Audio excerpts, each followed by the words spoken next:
Xo'p, darsni boshlaymiz. Qaranglar. Bizda bugungi darsimizda access control list, ya'ni bu nima vazifani bajarib beradi deydigan bo'lsak, bular marshruzatorlarda IP adreslar bo'yicha cheklovlarni qo'yadi. Ya'ni shu IP adreslar bo'yicha qanday cheklovlar deydigan bo'lsak, misol uchun ba'zi bir tizimlar bor, ba'zi bir saytlar bor, misol uchun server tomonidan ma'lum bir IP adreslariga faqatgina ruxsat etilsin yoki bo'lmasa faqatgina bu IP lardan taqiq qo'yilsin degan narsalar bor. Ya'ni xabar kelmasin degan tushunchalar bor. Shular uchun ishlatiladigan, demak, buyruq hisoblanadi. Buning uchun albatta biz nima qilamiz? Kompyuterlardan foydalanamiz. Real Cisco paket tracerda switchdan qo'yamiz va buni tepasida nima bo'ladi? Albatta marshruzatordan foydalanamiz. Demak, tasavvur qilinglar, mana shu yerda server qo'yaylik bitta. Misol uchun server bor deylik. Va bularni bog'lab qo'yaylik bir-biriga IP adres orqali. Va kabellar bilan bog'lab qo'yamiz. Hozir universal holatda kabel tanlab oldim. Demak, avtomatik ulanib qo'yaveradi. Bu yerga routerga o'tgan narsani ko'rgan edik. Serial ulanishni ko'rgandik, to'g'rimi? Bizga hozir u shart bo'lmaydi bu ishimizni ko'rishimiz uchun. Sababi bu yerda 2 ta gigabit porti bor. 2 ta gigabit portidan demak ulab qo'ydik xolos. Demak, biz asosiy maqsadimiz nima bu yerda deydigan bo'lsak, mana misol uchun bizda asosiy maqsadimiz mana shu tarafdan nima qilmaslik kerak? Bu tarafga signal o'tmasin deyishimiz mumkin. Ya'ni uning uchun IP adreslarni qo'yib olamiz doimgidek. Qanday qo'yamiz? Mana misol uchun bu portiga 10.0.0.1, to'g'rimi? Mana bu kompyuterga necha bo'ladi? 10.0.0.2. Bu tarafiga endi misol uchun 20.0.0.1. Endi tashkilot deylik bu tarafini, yoki bo'lmasa shu tartibda IP adres oladigan bo'lsa, misol uchun 10.0.0.2 va bunisi misol uchun 10.0.0.3 bo'ladi. 20 uzr adashib ketibman. 20 bilan ketadi. 20.0.0.2 keyingisi misol uchun 20.0.0.3 bo'ladi. Endi shularni IP adreslarini ichiga yozib chiqamiz. Ya'ni bizda mana shu yerda access control listni ishga tushirishimiz uchun. Demak,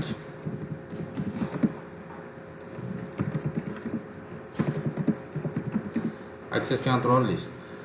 Ya'ni bu aytib o'tdik, IP adres bo'yicha cheklovlarni o'rnatadi.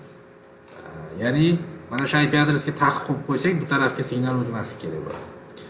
Demak, portlarga IP adres berib chiqamiz. Buyruq bilan berishni bilamiz, to'g'rimi? Routerga kirganda no deymiz, enable deymiz, configdan keyin interface gig 00 ga kiramiz. IP add deymiz. IP adresi 10.0.0.1, to'g'rimi? 255.0.0.0 bo'ladi, ama mask capacity va no shutdown deb buyruqni berib olamiz. Bitta exit qilib chiqamiz. Endi ikkinchi portga int gig 01 portga kiramiz. IP adres bo'ladi 20.0.0.1 bo'ladi. Maskasi bu ham 255.0.0.0 bo'ladi. Shunday. No shutdown deymiz. Endi ikkala porti yondi. Buni exit qilamiz. Write qilib saqlab qo'yamiz. Xo'p, endi bu routerga nima qildik? IP adreslarni berib oldik. Endi bu kompyuterga kiramiz, IP adresni yozamiz. Desktopga kirib, IP configurationga kirib 10.0.0.2 beramiz. Default necha bo'ladi endi? 10.0.0.1 bo'ladi. Bu tarafda ham endi xuddi shu tartibda yoqib chiqamiz, ya'ni 20.0.0.2 default endi bunda. Sababi mana bu routerda portimiz o'sha 20.0.0.1 dan IP adresni olyapti. Shuning uchun defaultimiz 20.0.0.1 bo'ladi. Demak, serverimizda ham xuddi shunaqa bo'ladi. Desktopga kiramiz, IP adresi demak 20.0.0.3 bo'ladi va 20.0.0.1 bo'ladi. Endi umuman olganda bu holatda bir-biriga ping bersak ketadimi hozir? Ketadi, sababi bitta tekshirib ko'ramiz shuni. Mana bu serverga ping berib ko'raylik. Ping 20.0.0.3 deb berib ko'raylik.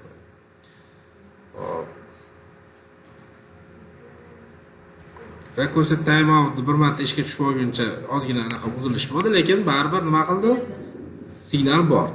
Endi bu tarafdan u tarafgacha signal bormi desak, bitta tekshirib ko'ramiz.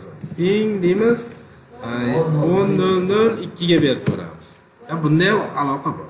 Demak, umuman olganda shu kompyuter bilan bu serverda yoki bu kompyuterning aloqalari bor, bir-biriga ping jo'natsa ketadi.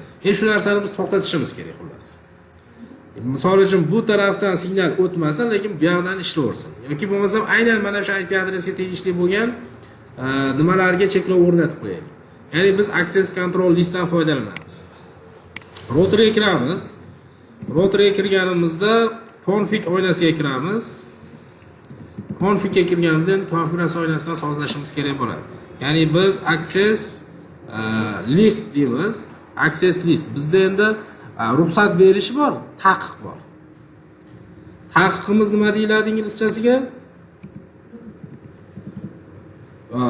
Va undan oldin taqiq qo'yishdan oldin qaranglar, access listga raqam belgi berib olamiz. Misol uchun 10, 20, 30 va hokazo 11 o nechadir qiymatgacha qiymat berishimiz mumkin bo'ladi. Misol uchun 10 deymizda deni deb qo'yamiz. Yo 10 tagacha emas, bu 10 degani endi 10 misol uchun VLANga o'xshagan raqam bo'ladi-yu ID'si. Xuddi shuni singari ID oldi. Shu ID'da endi mana shu IP adresga cheklov beramiz. Ya'ni IP adres necha edi biz? Mana shunga cheklov berishimiz kerakmi? Bu tarafga o'tmaslik kerakmi? Misol uchun 10:00 necha edi? 0 deymiz endi. Nimaga? Shu demak IP adresga tegishli bo'lgan, guruhga tegishli bo'lgan barchasini qo'llab-quvvatlasin deymiz. Endi bitta narsa bor bunda 0 255 255 255 bor. Nima uchun bunaqa bo'lyapti?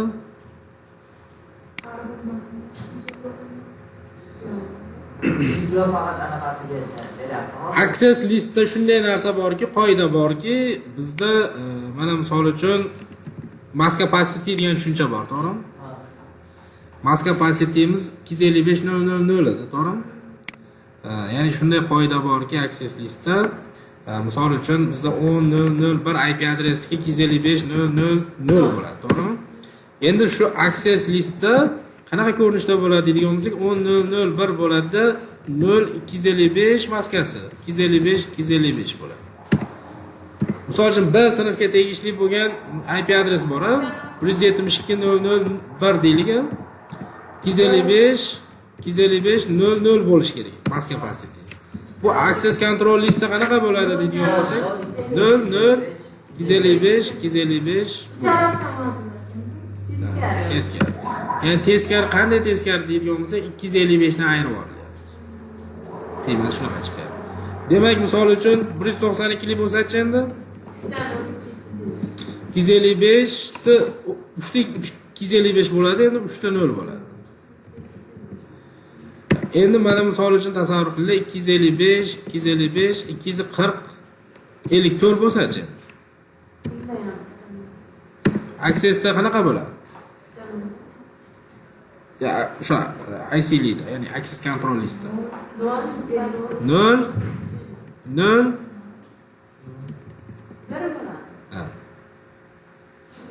255 dan ayiryapmiz dedik-ku.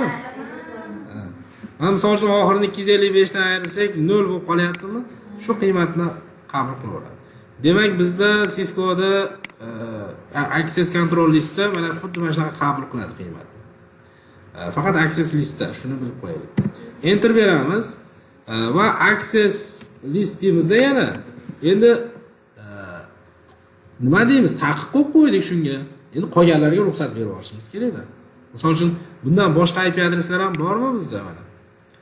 Misol uchun 10 dan boshqa portga ulab qo'ysak hozir. Misol uchun 30 lik qilib qo'yaylik, tasavvur qilinglar. 30 lik portiga demak nima bo'ladi shunda? Unda ruxsat bo'lib qoladi. Unga ruxsat berish uchun shunday qilamizki, access listda 10 deymiz. Permit degan ruxsat any deb qo'yamiz. Ikkita buyruq yozdik mana. Bugungi darsimizda o'zi mana shu buyruqni ishlatdik xolos. Hozir yana bitta buyruq qo'shamiz, shu bilan yakunlanadi. Demak, access list 10 deymizda o'sha ID'sida qolgan IP larga ruxsat. Faqatgina mana shunga taqiq bo'lsin deb qo'ydik. Endi bu narsani qo'ydik. Endi qaranglar. Bitta buyruqni ishlatishimiz uchun mana shu taqiqni ishlatishimiz uchun mana kirish portidan filtr qo'ysinmi, chiqish portidan filtr qo'ysinmi deymiz. Mana kirish, mana undan so'rov kirish porti mana bu in porti bo'ladi. In degani demak kirish. Out bo'lsa chiqish bo'ladi, to'g'rimi? Agar chiqish bo'ladigan bo'lsa, out bo'lsa mana gig 0001 ga qo'yamiz. Agar kirishdan bo'lsa, gig 00 ga qo'yamiz. Uni farqi yo'q. O'sha demak biz kirishda foydalanaveraylik, hozir shuni jarayonni tushuntirib ketaman. Interface gig 00 ga kiramiz. Kirganimizda endi bu yerda IP access group bo'ladi. Access group nechida ID'si? 10 midi? 10 ga in deb qo'yamiz. Ya'ni mana shu portdan kirishga taqiq qo'yaylik deb qo'yamiz. Agar bu portga kirib olganimizda nima qilardik mana buni? Out deb yozib qo'yardik. Demak, mana shu bilan bizda funksiyamiz ishlaydi. Bitta exit qilamiz, write qilib saqlab olamiz. Va bu narsani ko'rishimiz mumkin. Show access list deb ko'radigan bo'lsak, mana shu taqiqimiz qo'yilgan bo'ladi. Ya'ni shu IP adreslarga mana demak DN degani taqiq degani, qolganlarga ruxsat degani. Demak, biz buyruqlarni yozib oldik. Endi xuddi shu jarayonni tekshirib ko'ramiz. Bu tarafdan ping berib ko'ramiz endi. Qaranglar, ketmayapti. Nimaga ketmayapti? Destination host deyapti, xullas yetib bormadi. Ya'ni bizning ma'lumotimiz mana shu yergacha keladi-da, qaytib ketadi. Endi xabarni qo'yib ko'raylik mana real holatda. Simulation jarayonini tekshirib ko'ramiz.